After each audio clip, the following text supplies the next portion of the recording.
I am excited to be filming this video because I have finally acquired one of my holy grails as it pertains to my vinyl collection, an album that I've been after for many years, and I've had many attempts to buy. It's never worked out until now. It is a sealed original copy. We're going to open it together, we're going to clean it, and then we're going to spin it on this episode of Talking About Records. My name is G.I. Sanders from NTX Vinyl, small chain of independent shops in the Dallas-Fort Worth area. If you're not local, but you're based in the United States, you can shop online at ntxvinyl.com. Thanks for subscribing on YouTube and following us on Facebook and Instagram. Without further delay, the album that I have finally got my hands on is Anima by Tool. This is not a first pressing, but it is a reissue from the same year it came out. So 1996 pressing of one of the most iconic albums as it pertains to rock bands in the 90s. I have a long history of being a Tool fan. I actually saw them on the Anima tour, I believe 4 different times. I'll talk about that a little bit throughout the video. But most importantly, this record here, it has become extremely rare, extremely expensive because of that rarity. And they've never reissued it past 1997 officially. There was the first pressing in 96. I believe this is the reissue that came out later that year, so still technically, obviously an early pressing, not a first pressing. And then there was a reissue, I believe in 97 as well. After that, they've never pressed it. Nobody really knows why. I think it's tied up in a lot of legalities, and the band has just not put a priority on pressing their back catalog because they've never pressed 10,000 Days to Vinyl either. I'm going to talk about the story of how I got this. I'm going to tell you, what it means to me and why this has been one of my holy grails. And then, like I mentioned, I'm actually going to run it through my new cleaner, and then we're going to drop the needle on it. But before I get more into story time, let's open it up. You're going to open it with me. This is a sealed copy, still in the shrink wrap. It's never been opened. Let's get to it. All right, this is the moment of truth where we break the seal on my newly acquired 1996 pressing of Tool Anima. Have not opened it. It lays very flat, which I'm excited about. It does have a little bit of corner wear, a little bit of seam splitting up top, but nothing bad. Like, I'm pretty excited about how this has stayed intact. You've got a little notch out of it there, maybe a discount notch or something.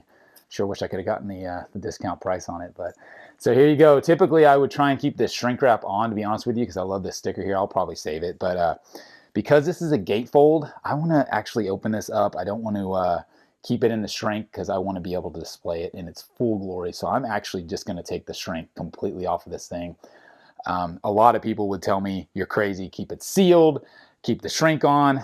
I want to spin this sucker. I want to put it on the turntable. I want to hear it in all its glory. So we're going to take the shrink off right now of this album, which I have been wanting to own for quite a number of years. It's been on my want list, and to be honest with you, it's one of those albums that I had kind of written off and thought that I would probably never have the chance to own, simply because it has just gotten out of reach from a value perspective.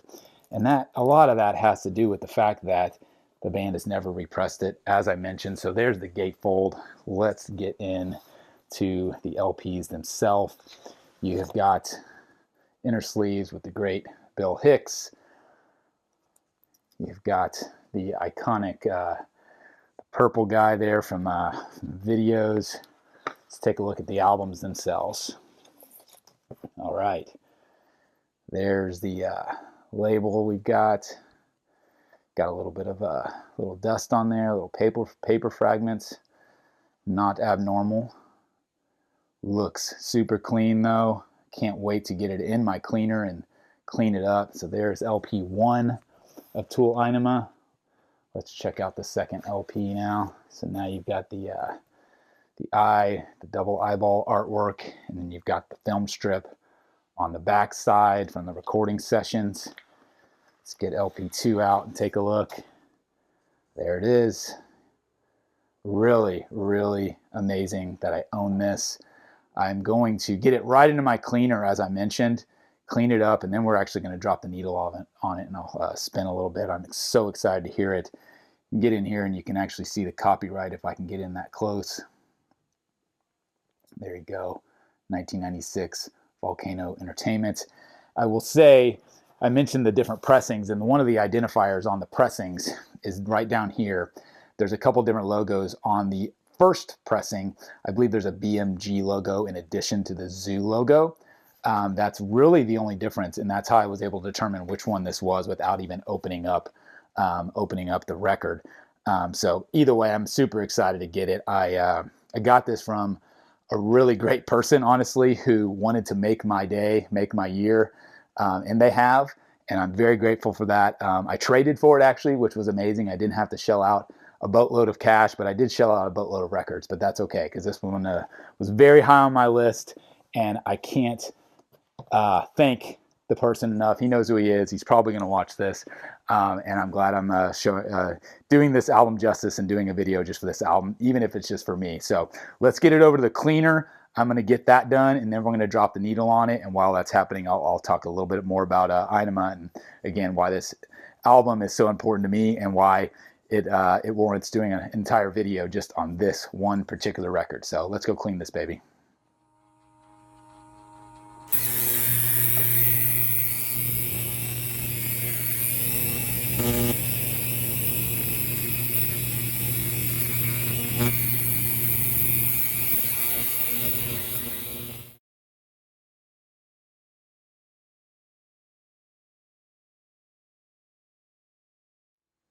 So there you have it. Another one to check off the list. My official 1996 pressing of Tool's Inema. Can't believe I own it. I have actually owned it for years. I have an unofficial copy that I've had. This is actually really cool. It's on an orange translucent vinyl. Unofficial bootleg counterfeit pressing. I've had that for years. I actually bought that version about 10 to 12 years ago, I would say. I bought it at Amoeba in San Francisco, and I remember when I discovered it, this is, again, going back a while, at that time I didn't really know that there were unofficial pressings, bootleg pressings, whatever you want to call them. I was ecstatic to find it, and I still love it. It's still really cool. I remember finding out a few years later that, oh, there's not an official pressing that exists on orange vinyl. But hey, it was the only version I have. I was still happy to have it on vinyl so I could spin it. I did do a little comparison just to see the difference between that bootleg version versus the original pressing. The original pressing does come out on top, as you would expect.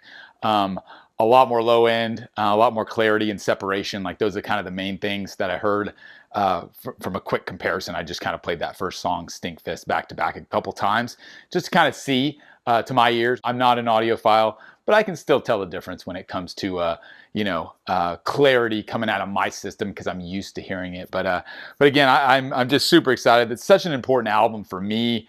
I was 18 years old when Inema came out.